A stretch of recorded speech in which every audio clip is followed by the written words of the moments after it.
Well, for anyone who doesn't know what Turning Point USA is, I mean, they're essentially a far-right organization founded by Charlie Kirk. And what they do essentially is indoctrinate young people to become Christian MAGA nationalists.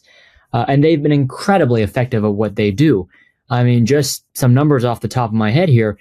Turning Point has hundreds of millions of dollars in their war chest. They have 4,000 campus chapters across the country in high schools, colleges, and beyond that. They have hundreds of full-time staff. They have, I think, over 200,000 student volunteers. They have a whole team of content contributors who produce podcasts and documentaries and shows, and they work with other groups too to create content.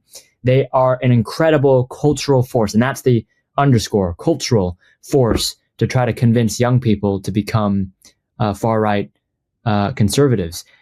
They've also had a history of, tapping into the dark corners of the political spectrum. They funded buses to take students to January 6th. They amplify white nationalists like Nick Fuentes. They had him speak at different campuses.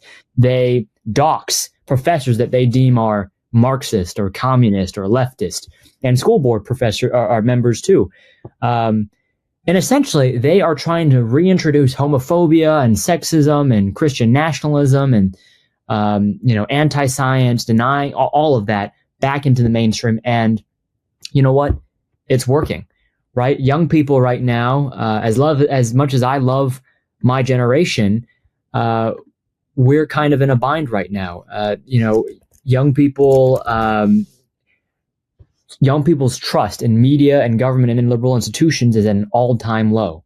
I mean, most young people get their news now from social media, which the information is unreliable. It's often misinformation, disinformation. Trust in institutions is at an all-time low. People don't even believe in science anymore. There's debate about whether science is true or not. And people have just lost faith in democracy and the Constitution and just in the validity of actual historical events and just science, right? People question vaccines. 23% of young people don't even believe the Holocaust was real.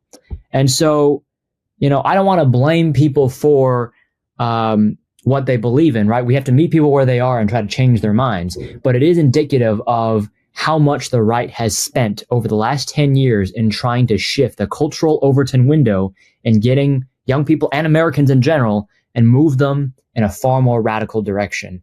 And Dream for America is here to try to bring back some common sense, to try to listen to people, talk to people, and fundamentally change youth political culture online and on campus so that we can have a generation who is ready to take the baton 10, 20 years from now and become the educated, well-spoken future leaders that we know we can be.